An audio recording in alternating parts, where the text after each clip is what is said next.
Hi everybody, Gail Annis Porter at Linden-Linthicum United Methodist Church.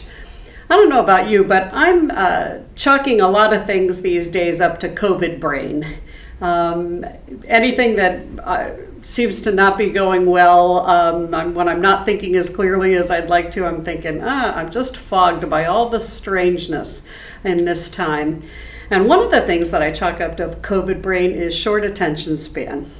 Now, that might not, people who've known me for a long time might say, you've always had a short attention span, but it seems like it's even worse now. And so what better time to take a look into the book of Proverbs, because it's one verse at a time, basically, in the book of Proverbs. And you can get little bits of wisdom with just one verse at a time. So no matter how short your attention span is these days, there's probably something there for you in the book of Proverbs. So I've been kind of reading around in Proverbs for the last, little while.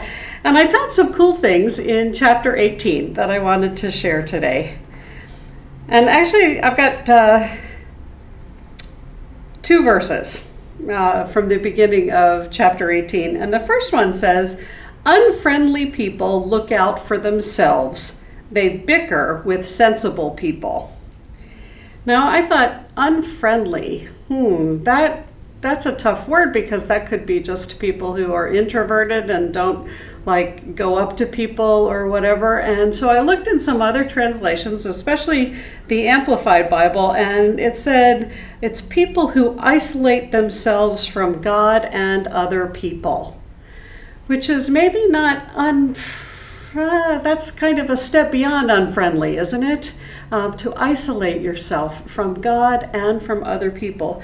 People who are like that only look out for themselves, it says. And that's true. If you're not connected with other people, and if you're not connected with God, therefore connected to God's people, then you're not going to be looking out for anybody else. You're only going to be looking out for yourself. And it says they bicker with sensible people. Do you know anybody who's always eager to argue? Always about any subject? The very next verse says this: "Fools find no pleasure in understanding, but only in expressing their opinion." Now, we're in a pretty contentious time.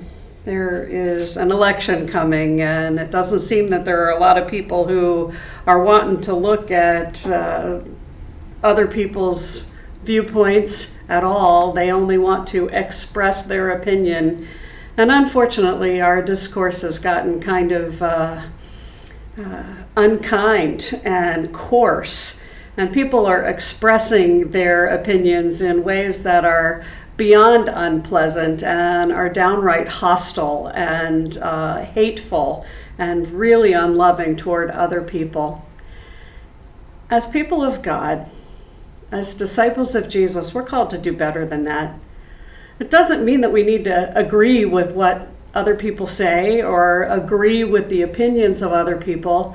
It does mean that we should try to communicate, try to understand, and try to be clear, but not unloving in the way that we present our opinions that are based on our faith, based on what we have learned from Jesus, based on what it means to be made in the image of God.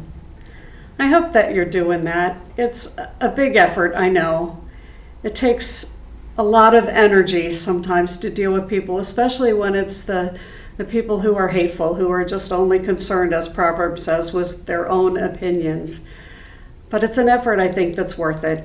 And it's a really good witness to the world about what it means to be a disciple of Jesus. They'll know we are Christians by the way that we love. So go and do that. I know you can. Amen.